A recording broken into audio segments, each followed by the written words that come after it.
So guys, this man has come out to say that the North rejects Israel's plan to assist Nigeria in fighting insecurity. This is coming after the Israeli foreign minister had a meeting with the state foreign minister, Mrs. Bianca Ojukwu.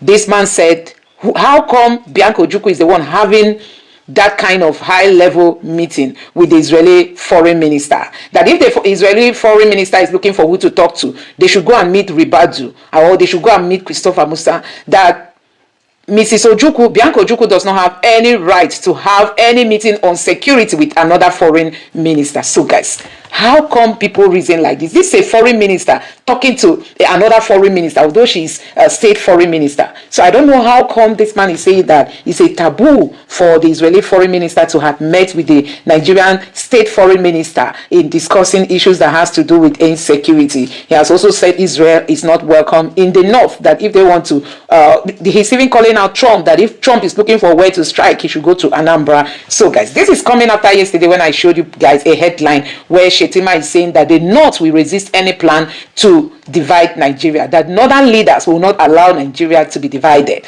So these people want us to stay as one Nigeria, but when it comes to fighting insecurity, they still show that they are sympathizing with the terrorists, because that's all what it means. Israel wants to help to stop the terrorists, and they are attacking Israel, that Israel has been killing Hamas. Israel has no right to come and defend Nigeria. So guys, talking about insecurity in the North and how the northern leaders are just sitting quiet on what is happening, take a look at some of the headlines here that I've got for you. Take a look at this headline. This one says 130 kidnapped, 16 killed in southern Kaduna in less than 2 months. Communities petition Governor Sani security chiefs. So guys, this is telling you that we are at war in just in southern Kaduna. In less than 2 months, 138 persons have been kidnapped, while 16 of them have been killed.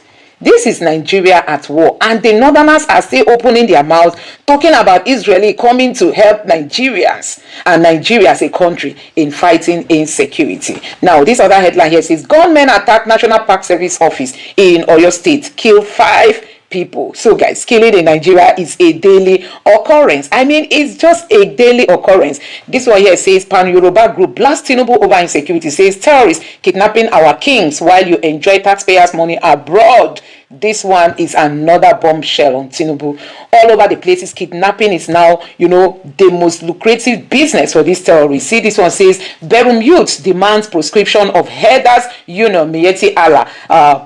Prosecution of its leaders after deadly plateau attack. So guys, till today, the Nigerian government has refused to really proscribe these people as terrorists, even if they proscribe them in word. Recently, we heard that the National Assembly proscribed them, not really Miyetti Allah, but all these gunmen, kidnappers as bandits, as terrorists. But guess what? These people are demanding that Miyetti Allah be proscribed as terrorist organization, because or the international platform sees them as, terrorists. It's only in Nigeria they are being pampered and harbored, and these people are saying proscribe them as terrorists for all the bloodshed that they've been causing in Plateau State, Middle Belt at large. So guys, it's been held for some days now since the new year. It's been held all over the places in Nigeria when it comes to insecurity. Everywhere is on fire, Now, I'm just going to allow you to take a look at this video where this man is saying that the Minister for State, Foreign Affairs Minister for State does not have the right to meet with the Israeli Foreign Minister. And he's also saying that Trump and Netanyahu are not welcome to the North. They shouldn't dare come to the North. Just take your time and watch these videos and let me know your thoughts in the comment section below. Please don't forget to subscribe and turn on the bell notification for more updates. Now take a look. Okay, good afternoon, my fellow Nigeria. I want to clarify something that I see in the internet. Foreign Minister of Israel have a meeting with our state foreign minister, Benefica Ojukwu. Mr. Minister, how do you have a meeting with a foreign minister from Israel? You are requesting that you have a meeting with them on security. Are you a defense minister or NSA? How? Before the shell in Sokoto, before they bombard that Sokoto, where they bomb empty place, wash out, nobody is there. Well, how do you have a meeting with the foreign minister and you discuss about security and counter-terrorism? How? What is their problem with security? You are not a defense minister. We have a defense minister, Madole is there. We have NSA, Nurubadu is there. We have Christopher Musa. Those ones, they are the part of the security. You are not the defense minister, so you don't need to discuss anything pertaining counter-terrorism or security. You are, don't take us as illiterate. Your position is to make us how we can be able to invest in the foreign, and the foreigners will come and invest with the ambassador of that country. It is not your duty to have meeting with any Israelis. We don't need Israel, and we don't want Israel in the north. We don't. Why don't you tell them to go and shell in Anambra? We don't need that. And then after that meeting, when I Google again, I see where the Israeli embassy want to have a meeting with the first lady inside Villa. First lady, you are a mother of Nigeria, and we did not vote you. We vote your husband. So if there's anything for that country for security, it's not your duty. It's a duty of the president, and that is why we vote him to protect us and protect our life. Simple. So for having meeting with that foreign minister of Israel, Benefika, I think that meeting you have is your own. We did not. We don't accept anything Israel. Anything Israel can never match our land for anything. People who want to kill 87,000 Palestine, and up to date they hold them hostage. Food, they block them not to take, water, nothing. And then this is another US President Donald Trump. If you can be able to go and carry Venezuela prison, why don't you carry Netanyahu and hand over him to ICC, International Criminal Court, and you are giving him a weapon to kill Palestine? You say that person is a terrorist. You are going with a terrorist. You yourself, you are a terrorist because you met another country. You don't have to go Venezuela. I hear you now, you say that Colombia. You don't know what you are doing. You are just confusionist president. It's the worst that US have ever had a president who don't know even what he's doing. From this country to this country. Do you say you rule their country? Thank God, I like that woman, that vice president, may God bless her. That vice president for Venezuela. She said no way, she have taken over. She is the president, and that is the truth. So Donald Trump has no space to stay in Venezuela. He's there to leak their oil. US are thieving oil. They want to thief oil like the way they do Libya and Iran. That's what they want to do for Nigeria. We say Holy Ghost fire. Who sold Nigeria to Tinubu? Who sold Nigeria to the Fulanis? Who sold Nigeria to the Islamist terrorists? Who sold Nigeria to the Chagoris and to France? Is it possible that we may redeem this sale? Because how else do you explain that a functional state is being run in the manner in which Nigeria is being run? How do you explain that we are where we are? So I sat back and I thought about it. What is it about us that has rendered us uniquely evil? What is it about Nigeria? Because there is really very little that is unique about us as a colonial enterprise, because everywhere else, Britain had colonies. India was a colony of Britain. Today is a world power. China was substantially subjugated by the West. Today, they are a world power. Malaysia, almost every nation outside of the Western Hemisphere at one point or the other was a colony. Ghana was a colony. The same history that Nigeria shared with other African countries. So why is it that we do not appear to have risen above a sold country, a purchased territory? I sat down and I thought about it. Is it unique that a country was purchased in the manner of Nigeria? Yes, Nigeria was purchased, by the way. Yeah, it was purchased. In 1867, it was purchased by the British Crown from the Royal Niger Company, which had a charter over the territory largely in the southern part of Nigeria. So the British Crown revoked the charter and purchased it back. And as at that time, I believe it was £867,000 that was paid to the Royal Niger Company to purchase Nigeria by the British Crown. So Nigeria was a purchased territory. Now, the legality of its sale is another argument for historians and for political theorists. But I have need to mention it so that we begin to understand where our problem began. We were treated as a territory that contained certain things, including human beings that were treated as chattels, including gold, these, that. That was how we were sold. A territory was sold. Commercial proposition. But this is not new to us. America bought Alaska from the Russians in 1867. No, sorry, around the late 1800. They purchased it from them. That was in 1867. $7.2 million was paid. Seward was the Secretary of State who purchased it. He purchased Alaska from Russia for $7.2 million. It was known as the Seward Folly. That was a joke. He went and purchased an ice garden until they found gold in Alaska, I think in 1897 or thereabouts. So it is not unique that a territory is sold. What is unique is that persons were sold without their consent. But that is, as I have said, a story for political historians to deal with. But there is a consequence for the way Nigeria was founded. The British purchased a territory, a business proposition. And in purchasing a business proposition, like any good business owner, they have to figure out how to run their business. You are already, of course, familiar with the British doctrine of indirect rule. But indirect rule, as with every other thing in life, has its consequences.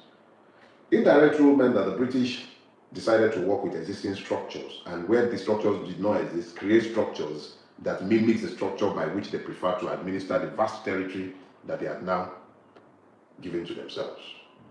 Imagine this: the Southern and Northern Protectorate, colony of Lagos, merged together, right? You probably had, at the most, I doubt that there were ever up to 100 British administrators available to run the entire enterprise. Even the soldiers had to be sourced locally. They only had white officers. Have you ever pictured the Hausa? Have you ever pictured the Fulani header?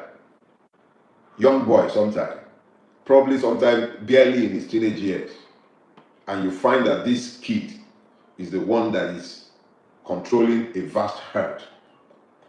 It is pretty much the same thing when it came to the way the British ran the empire. It was the same concept. Nominal direction by the British district officer working with the existing or constructed local governance capacity. So the British came in what is today known as Northern Nigeria. I am not going to be doing too much to repeat what I have spoken about or that I have made clear and made available. Go and download The Imperative of the Nigerian Revolution. I've touched on this extensively, and the book is free. Download it from my website, deliveroutime.com. It's available free. Download it. But I'll touch on it briefly. In building its governance structure, the extreme dependency was placed on indirect rule because it was the only way this could work, given the limited human resource that could be deployed to Nigeria and almost everywhere across the world, because the British had a huge colonial enterprise. So what happened was that in northern Nigeria, there were already two governance structures covering most parts of it. That's the Kanu Borno Empire and the Sokoto Caliphate. What happened essentially was that these two had the colonial superstructure layered over them. I don't know what else I can do. I'm having repeated complaints about my audio. You would have to manage it like that today, because I don't know what else I may be able to do to help matters. So let's keep going. So you had a situation where they layered their governance structure over the existing Islamist empires that you had in northern Nigeria. Now, this Islamist empire, and I mean Islamist empire because they were essentially based on Islamic rule, the Kanu Borno Empire and the Sokoto Caliphate. Now, there were multiple ethnicities who had not been conquered either deliberately or because they couldn't. These people were brought largely they were brought under Fulani and Borno influence. And in some cases, their chiefdoms were recognized, but of course, they were given lesser status. So you have things like the Nupes, they were there, but at the end of the day, what you have was a situation where, because the Fulani controlled a larger expanse of land, they had by far better organized, centralized, highly systemized governance structure, and so did the Kanu Borno Empire. This became the model for Nigerian governance. In southern Nigeria, you find that in Yoruba land, our Obas didn't have those kind of absolute powers, and they were also not necessarily, they didn't have religious powers of the sort that you find with emirs and the Shehu of Borno or the Sultan of Sokoto. They didn't have those kind of theocratic powers. But at the end of the day, what you found was that the Britain administered Nigeria to the exclusion of citizens. They dealt with agents. That's why they could never talk about British authority in Nigeria. So they had to deal with nominal agents of Britain whom they treated as speaking for me and you, or at least our ancestors. I'll give you a case in point, a major fraud. The Alafin and the Oyos were taken essentially as the voice of the Yoruba. So any agreement with the Alafin was taken as being valid over the whole of Yoruba land, regardless of whether they were independent states who had either rebelled against the authority of the Alafin or who were never really directly under his authority. You found that they preferred to deal with totems, obas, emirs, and in the southeast, they created Igwes and what have you. They created all kinds of warrant chiefs. In the south, of course, they created all kinds of trading houses and created persons that they could speak with on behalf of persons they never consulted. That is how the modern Nigerian state was coupled together. There was never discussions with citizens. They dealt with totems. That was the beginning of the sale of Nigeria. Because when you do not have the voice of those who are meant to be citizens aggregated to form the basis of the sovereignty of a state, where you can continue to deal with representatives, unappointed, unanointed, unelected representatives instead of the people, and what these unanointed representatives of the people say is almost always a reflection or echo of what the colonial interest desired. It's the same thing today. Who elected Tinubu? What happened to the Nigerian non-aligned status that we are all of a sudden the cowboy of West Africa? We are the ones who are busy retaking Benin. Who gave him that kind of power? Where did he derive the authority from? Who sold Nigeria to Tinubu? These are the kind of questions that one necessarily has to begin to ask. So the consequence of indirect rule is the creation of warrant chiefs who have continued to rule Nigeria because they are completely bereft of legitimacy and their power do not flow from the will of the people. But yet, the colonial powers have no problem with dealing with these persons on our behalf because these persons represent their interests. So now, if Nigeria was sold to Britain, who did Britain sell Nigeria to? Britain simply handed Nigeria to the Fulani, the favorite child. That is history that do not bear any argument against the structuring of Nigeria from bringing Robertson to come and midwife Nigeria's independence, removing Macpherson. These were all deliberate ploys designed to hand Nigeria over to the Fulanis. This was already predicated by the rigged census. There were multiple things that were done to ensure that power was handed to the Fulani, and that's fine. I have already spoken about hegemonies. All around the world, countries have developed on the back of hegemonies. It has always taken the overbearing influence of an hegemony to develop a country. I spoke last week about the development of America by the WASP hegemony, the development of Britain essentially by the English. I've spoken before to the development of India by the Brahmins. It is normal that everywhere all around the world an hegemony would come at the end of the day to develop a place. That is why the character of most countries, you will find that the character is shaped by the hegemony that ended up influencing the birth of his modern state.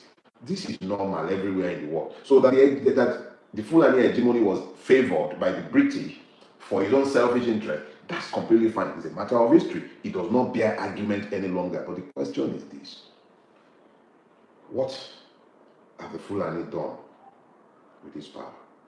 When I say the Fulani, let me be clear that I speak to his aristocracy, or what should have been his aristocratic class. The aristocratic class for which power was handed, led by people like Ahmadu Bello, they had enough understanding of nation building. And that was why, in spite of the urgings of Gumi's father, who was the Grand Kadi of northern Nigeria, in spite of his urgings and machinations, Ahmadu Bello knew better than to insist on the application of Sharia outside of personal civil matters. And that was what led to the introduction of the penal code in northern Nigeria, when the rest of southern Nigeria was using the criminal code. The penal code was crafted to take care of Muslim sensibilities and to ensure that the Christians in northern Nigeria, who are by no means a minority, let's be clear about that the Christians in northern Nigeria would not feel threatened by the rise of the Islamists. Ahmadu Bello understood the need for this. Whether you even say it's about Akia or real politics, in spite of his own instinct, the fact is that based on this clear understanding of the need to build a modern state, Ahmadu Bello ensured that in place of Islamic penal law, what you had was the penal code, which was lifted essentially largely after studying the Pakistani system, which required the same. So what you had was a compromise designed to preserve the illusion of one north, because it was behind that illusion that the northern prerogative was exercised by the Fulani aristocracy, ably headed at the time of independence by Ahmadu Bello. Now, when you begin to understand that this power that was given those, understood by those who got the original license, they also understood that it was critical that that power be carried with respect and with an understanding from the sensibilities of those in whose name the power had been appropriated. I will explain myself. In 1962, you had what was known as the TV riots. The TV riot was not unique to the TVs, but TVs were probably the largest of the ethnic groups that had not been dominated by the Fulanis, because they fought, the Idomas as well. So you had a situation where the Middle Belt was in a state of famine. And this was because persons were overreaching themselves and the illusion of one north was being broken. Consequences of this led to the Western regional crisis, because there was a need to make up for what was being lost in the Middle Belt. The illusion of one north was being shattered, and there was a need to couple together the coalition that could retain the Fulani veto. That led to the rupture of Nigeria. I'm saying all of this so that you begin to understand where we are in relation to Nigeria. Now, who sold Nigeria? Nigeria has been sold to the Fulani, I told you. It is the misadministration of the Fulani veto that has led us to where we are today. I'll break it down. Every time power is unyoked to law, it is always bound to end up badly. The power that was granted, remember I told you, it wasn't granted to citizens. It was granted to tokens and hegemony. The administration of that power, how it was administered, was always going to be critical to the way it would impact on the lives of the citizens. When the first coup happened, it happened because the victims of the hegemony rebelled against the use of its powers. When the second coup happened, it was because the beneficiaries of the veto needed to retake the veto. And in retaking the veto, there was a recognition for balance. And this is why, in spite of the fact that Muritala Muhammad was the protective head of that coup in July 1966, he ceded power to the highest ranking northern officer, who was not a Fulani, but a northern minority, Yakubu Gowon. I'm not going to say God rest his soul. I learned his time ended as well, as all of our time will end someday. Yakubu Gowon was the inheritor of that veto, and I'll explain. If it was about military hierarchy, there were multiple persons ahead of him in the military. So even if you say that after Agui Irosi's death, the most senior person should take over, it was by no means Yakubu Gowon. The ascension of Yakubu Gowon, ignoring people like Ademulegun and Admiral Way, and I believe about 2 or 3 other persons who are clearly ahead of him. I believe even Ojukwu was a senior. It was a clear declaration of the northern veto. Northern, because to legitimize it, you needed, it couldn't be called a Fulani veto because they required the illusion of one north to exercise that veto. So that veto was exercised in 1966 in July, and that was what brought Yakubu Gowon to power. This excursion in history is very, very important, because diagnostics is just as important as treatment. If you fail to understand where you're coming from, it becomes difficult to navigate your way back to sanity. Yakubu Gowon took power and thus began the unilateral redesign of Nigeria and its sale. And when I speak to his redesign and sale, I'll remind you, as at the dawn of the first coup, Nigeria had 4 regions. By the time the military was handing Nigeria back in 1979, I believe by then, I think, was it not 19 states? And by the time the civilians ran it for 4 years, from 1979 to 1983. And beginning from 1984, up until when the military left again in 1999, it moved from those 19 to your current 36. A country was unilaterally designed under the imperative of an hegemony without consultation with those it calls citizens. Who sold Nigeria? Who? It is almost impossible to talk about the sale of a country, but you can speak to the sale hypothetically, or let me say, in a metaphoric fashion. So, the military restructured Nigeria, restructured it without consultation. Who sold it to them? You and me, by our silence. People did it for different reasons. The religious class sold Nigeria. The silence of supposed good men in the face of evil normalizes evil. If you are called by God's name, either as a pastor or as an imam, even a babalawo, or the head of an lady, and you see this evil and you have kept quiet, you sold Nigeria. Those of you who were busy talking about before David, there will be Saul, you sold Nigeria. Those of you who have been asking people to fast and pray for a better Nigeria, when you can see that it is human agents that are destroying Nigeria and not some demonic forces. The demonic forces are flesh and blood. You sold Nigeria. If you've been asking people to pray, to fast, instead of rebuking evil, you sold Nigeria. If you have, as the Munafikun, stood behind your pulpit in the mosque and excused evil like Gumi, you sold Nigeria. If you have excused evil like Pantami, you sold Nigeria. So when we speak about persons who sold Nigeria, if you once railed about good governance and your voice has become stilled in this season, you sold Nigeria.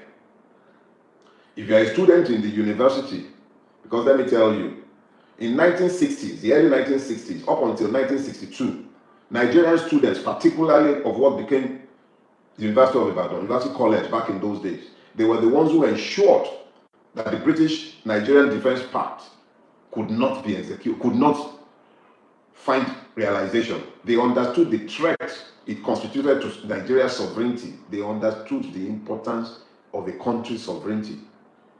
You, Nigerian students of today, what are you doing? In your universities, you are busy. You are very busy. My sound is not muted. You are beg, leave that story. Other people are hearing me. Check your own sound. You are busy in your universities. Nigeria bet Nigeria, bet this, bet that. You are popping one pill after the other. You're busy whoring and doing one thing after. The only thing you never think about is Nigeria. And then you are talking. You sold Nigeria. You think you are too young to care about the future of this country. When we were in the universities, we did it. You can abuse us all you care that we failed you, but what have you done? You are selling Nigeria with your detachment from it all. You're selling Nigeria. You're selling Nigeria. See, Obasanjo came in 1999, beneficiary of these multiple sacrifices of different persons who led to that movement where you won what we'll call a democracy. It came in 1999. Nigeria was sold to him by those who didn't want to lose control of their enterprise because Abacha could not control what he had grabbed. Obasanjo came to power. And I dare say he sold Nigeria too, and I will explain. In the lead up to his re-election in 2003, when Yerima and other northern governors became concerned about their own re-election, and they were looking for ways of ensuring that they did not lose power in the 2003 election. They could see the bear that Obasanjo was, and how he was going to seize control across the country. So what did they do? They weaponized Islam. It was in the lead up to the 2003 election that you began to see the declaration of Sharia in northern Nigeria, beginning from Zamfara, with Jangebe in Zamfara. What was Obasanjo's response? The same Obasanjo who could unleash maximum force against the OPC in southern Nigeria, who could unleash against Bakassi Boy and every other person who was daring to challenge the authority of the Nigerian state. The same Obasanjo was busy deterring and talking about how he will fizzle out his political Sharia. That thing that he dismissed as political Sharia because of his own political interest, that thing is what has formed the basis for the madness that you see all around northern Nigeria. I'm not suggesting that Obasanjo wanted anything like that. But the refusal to deal with the madness that was emerging in 2002 into 2003, dismissing it as political Sharia, that was what laid the foundation for the rise of Islamist madness in northern Nigeria. If Obasanjo had dealt as decisively with the rise of what he called political Sharia in 2003, would we have seen the rise of Boko Haram under Montu Shehu? Would we have seen the normalization of this madness all across the length of northern Nigeria? But Obasanjo treated it as political Sharia. He ignored it. He didn't mollycoddle it. He ignored it. It was politically expedient that he ignored it. And he ignored it. And that was what led to the normalization of the madness that overtook northern Nigeria. That was the beginning of it. And then Yar'Adua came. Unfortunately or fortunately, he couldn't stay long. And then there was GEJ. GEJ sold Nigeria by his cowardice. When GEJ was busy telling you that he had Boko Haram members in his cabinet, what did he expect me and you to do when he, the president, is the one informing us instead of dealing with it? What were we supposed to do? What information did he offer? What direction did he offer? What leadership did he provide? What leadership did he provide? None. Asasi was killed. Yakowa was killed. What did he provide? Nothing. On the eve of his departure from power, in spite of the classified reports that he had access to, what did he say? His ambition was not worth the blood of any Nigerian. In response to a man who had imported terrorists into Nigeria ahead of the election, instead of responding by informing the people, educating them, and responding to the threat, was busy talking about at the end of the day, his ambition is not. But a country is worth the blood of his men, and I doubt that Nigerians would have surrendered to the evil they surrendered to in 2015 if he had managed to provide the leadership to resist it. But he sold Nigeria with his cowardice and with his lack of vision. He left. Sold Nigeria to Buhari, the same man under whose imprimatur terrorists had been imported into Nigeria before the election. Cycle complete. You had Islamist terrorists already in place. No thanks to the tolerance of what was referred to as political Islam in 2002, 2003. And into that mix, man brought Fulani terrorists. Baraje told us, that's not delivering to me. Commodore Laomi told us how nothing was done when it was brought to his attention in 2016. We've had multiple stories coming from the terrorists themselves telling us to go and ask Buhari during his lifetime what kind of deal he had with them. Thanks to El Rufai, the short devil of Kaduna, we know today that bandits, quote and unquote, terrorists were paid, and that the Kaduna state government, for instance, is still paying. We know, for instance, that some people were paid, and while they were paid and they were rampaging, we were told how they were paid subventions. We were told when their subventions were stopped and they began to pillage. The ones who are in our jungles, who are organizing this kidnap for ransom, they are completely different in most cases from the Islamist terrorists. So Nigeria has been sold by those who are meant to protect it. Its territorial integrity is being sold, compromised, its interest completely compromised. And then you look at the extent of compromise of national security. And then you ask the question, who sold Nigeria? How did a person like Pantani end up being in charge of our national data? How? Somebody who is a self-confessed terrorist became our Minister for Technology in charge of our national database. How? How? Who sold Nigeria? And me and you, we kept quiet.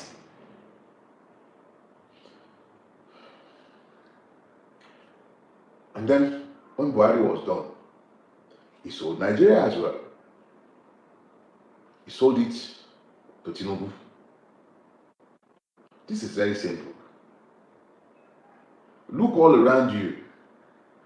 Every law was compromised to make Tinubu the president of Nigeria. His pedigree didn't matter. He was the president. His educational background did not matter. He had to be the president. The sovereignty of this country was sold to make Tinubu the president of Nigeria. Laws be damned. Morality be damned. And it's not just the judiciary who sold Nigeria to Tinubu. Where are the elders of this country? Where are they? Where are they? The political class, or should I say crass, where are they? Where are they? Who is speaking? A government is awarding, a president is awarding a contract with a no-bid contract at an unheard of price, at an outrageous sum, outrageous in the extreme, 2 point something. I can't even wrap my brains around the figures any longer. But nobody's talking. Nobody's talking. Nigeria has become Tinubu's property to do with as it pleases. What has Obasanjo said about it? Please, what have you heard from Abdulsalam Abubakar? Which one of your pastors have talked about the coastal road? How much have they collected out of it? Why are they all quiet? Nigeria is the way it is. Something that outrageous has happened that everybody who once spoke have kept quiet. Quiet.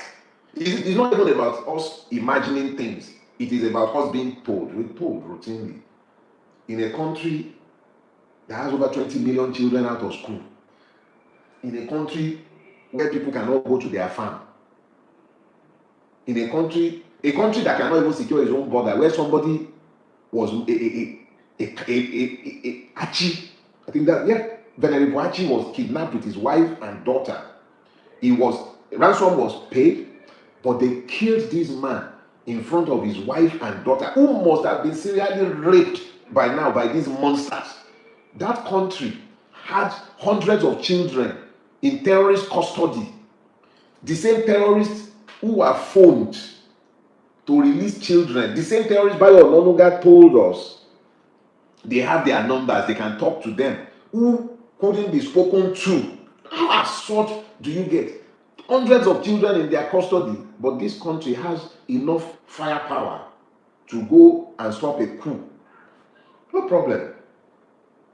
On whose authority? We have decades of non-alignment in our foreign policy, but overnight, Tinubu, a president lacking in legitimacy or popular mandate, he had been thwarted in his attempt at attacking Niger, thanks to David Udeyin and whoever leaked that memo. This man, within hours of the coup, could mobilize our Air Force and our special forces into Benin Republic. Before the dust of that one is even clear, under very opaque circumstances, our Air Force jet is grounded in Bobo Dioulasso or wherever in Burkina Faso, with our airmen detained, and they are still busy lying.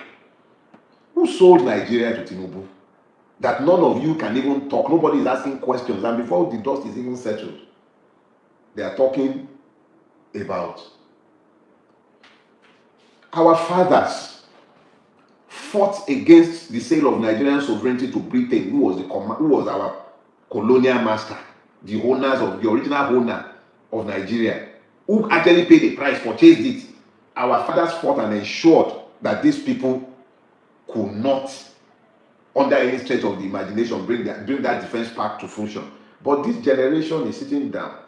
A president forced on the country is selling our sovereignty brazenly. Our tax records supposedly anonymized, would be shared with another country.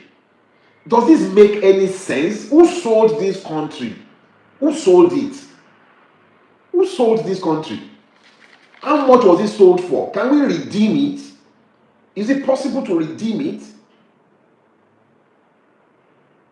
I don't understand exactly where we are, to the point where we do not seem to understand that these unilateral and opaque decisions that explains nothing to anybody, not even a pretense at carrying along the rubber stamp legislative hand. Does it make any sense that we, who are the victims, sit on the fringe while decisions are taken, impacting our interest and the interest of our children, the future of everybody, and we just keep quiet? Let me tell you when you become complicit. When citizens refuse to be informed, even if you are victims, to be freed, you must be informed. When information is weaponized against you, when poverty is weaponized against you, but you voluntarily refuse to be informed, you sold Nigeria.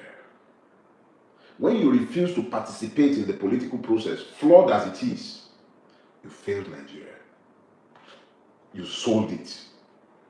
When you fail to demand accountability and transparency, when you find reasons to be silent in the face of evil, it's time now, is our own, you failed Nigeria, you sold it. When you refuse to challenge impunity, you sold Nigeria. When you fail to confront, you sold Nigeria. When you laugh and applaud evil because it's happening to somebody you happen not to like, you sold Nigeria. So the persons who sold Nigeria are many and they are varied. And let us be clear about something. It's incidental that what I wanted to talk about from the question one gentleman just asked. How are you complicit when the system is rigged and you have merely accepted the fact that you can't fight that system? I'll tell you. A system can only be rigged against you with your consent. The system was rigged in Kenya. Kenyans fought against it. And the Kenyans have more. So guys, let me quickly show you some of the reactions from Nigerians as regards to all these posts that is going on here. Honestly, let me start with this guy who is saying that you cannot be a Tinubu supporter and not be a criminal. Like this person say, you have said it all, no more, no less. This one enter well. Data boys and 20K per month are coming for you. And this person, they are already crying. They are already crying. So guys, and this person here said, if not, why would a clean, upright person be supporting a known criminal with all economic havocs he's causing in Nigeria? This person, your guess is as good as mine. And this person here said, this kind of framing kills dialogue. You can strongly oppose Tinubu and his record without criminalizing millions of Nigerians who support him for different reasons. Politics should be debated on policies, performance, value, not by dehumanizing people. Disagreement isn't a crime. And this person say it's not funny that many of those defending him today called him names in the past. You should be more bothered about that, and that confirms what I posted here. Honestly, those that are with Tinubu today have called him names before. This person say it is either they criminalize. Okay, it's either they are criminals or their relatives or friends who they benefit or hope to directly benefit is in the criminal APC. This is 100%. So guys, these are reactions from this guy who said you cannot be supporting Tinubu without you being a criminal. So like this person here, there's a tweet here that Reno Mokri tweeted before. Reno Mokri said, if anyone can get close enough to Bola Tinubu to take a sample of his hair or urine, this election will be over, because with his hair or urine sample, a laboratory can analyze if he still takes drug and what type of drug he takes. Tinubu is a known drug lord who belongs in jail, not Aso Rock. I went to Chicago myself and obtained verified court document. It will be a shame if this man gets anywhere close to Aso Rock. A nation with a drug lord president is a nation whose passport is automatically suspect. Hey, Jehovah. Hey, Tinubu is a drug lord. Can you imagine? This is what Reno Mokri once wrote about Tinubu, and today Reno Mokri, hey, Jehovah. So, guys, this person say the blackmail politics won't work in 2027. Another person here said, it's not blackmail, it's absolutely true. Again, you cannot be a decent person and defend or support Tinubu in spite of all the glaring evidences. Unfortunately, a woman will end up with you, and your type will push her to do anything when the chips are down. You aren't different from Bola, even though you bear a different name. You got character deficiency. Hey, you see? And this other person here tweeted and said, hands could soon touch you. Another person say, Onikure. Another person say, no wahala, Bola Tinubu till 2031. Yoruba man, the bear Gilavad David thief. This person say, tell us you are a saint and have never committed any offense or crime. Then maybe we can listen to you. You already admitted that you are a past criminal, current and future criminal. Case closed, my fellow Yoruba man. Hey, and this one says, you are right, but you are more criminal-minded than those you are accusing. Nonsense. Okay.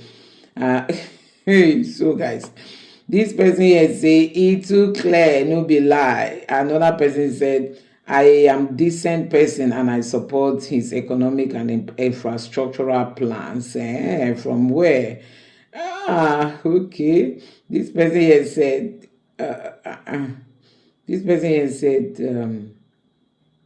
sorry, let me get more up to it. This person said, this is why you stay in Canada and start throwing stones at Nigerians. I am not a criminal and not even a politician, but I support Tinubu. He is doing what other presidents have refused to do to turn Nigeria around. You support the Agolo fraud. Fair enough. Even the HR pro way you call yourself, I sabi and pass you, get the qualification more than you, and can easily decipher that you will recruit and select the unqualified candidates for the job position in other organizations. This man, sorry, sir, you are decent. They say you've never been criticized before in your life. Criticism, past criticism, or this Tinubu's own, from Omokri to Tinubu. Hey, God, from Omokri to Tinubu. EFCC stings weak over alleged fraud. So, guys, the list is endless. All the people in APC are like past criminals. This is what this person tweeted here, you know. So these are reactions from this post that this guy posted, that you cannot be supporting Tinubu without you being a criminal or a past criminal or even a present criminal. So guys, that has a lot to say about the Tinubu's government. Now let's move to insecurity. ISWAP has executed 27 Nigerians, 27 Nigerians. Now this person said, bringing the total execution within 2 months to 27. Was still our media houses are not reporting this. And this person here said, that the media houses are not reporting it. And then this other person here said, Trump is coming for the oil in Nigeria, coming for a region that has zero oil and contributes nothing to Nigeria apart from terrorism, honestly. And this person says 27 kind of special execution in less than 1 month, and the media is not reporting it. And this other person here says ISWAP needs a cooler beer. Those saying that Nigerian military can beat the U.S. Army in asymmetric warfare bullshit should try stopping ISWAP force from executing the Nigerian soldiers on daily basis. And this person here said, how high time the government go after the ideology that makes them terror seems like it just like a blood sucker, just cause to these blood suckers. I don't understand what that post saying. This person here say any post without pictorial evidence is a speculation to me. ISWAP and the Nigerian army are fooling themselves. They can continue until they truly have a president. And this person here said, how did they get to know about military spies considering these terrorists stay in bushes? And this person, meanwhile, the president is in Europe enjoying himself. Another person here said, ISWAP tact is to start kidnapping and executing to create fear. This is an old tactic, okay? We have resolved to flush them out of Nigeria, period. So, and this other person, the president is still chilling overseas on border. Agbado lovers will still defend. No outcry, but wait until they drop bomb on them. And this person is say, I have tagged you on many of these sad reports to know whether I can resurrect your living spirit. It be like say the spirit, okay? I don't know what this person is trying to say. So guys, these are some of the reactions. This person say, why are the APC urging not calling and shouting on Sokoto state governor here? Nigeria has really failed in securing lives and properties of Nigerians across the nation. We have weapons that can't be fully used. We have a military that is compromised. Resign now. This person is saying, Tinubu, Nigerian governor, has fully failed in securing lives. Why are the APC urging not calling and shouting on Sokoto state governor here? Okay, I don't know why Sokoto state governor. So guys, these are some of the reactions from Nigerians as regards to what ISWAP is doing to people in the north. Like this one here also says ISWAP executed a Nigerian soldier before yesterday after he was captured on a road. And then you mean 23 Nigerian soldiers have been executed in just 1 month and we are not at war?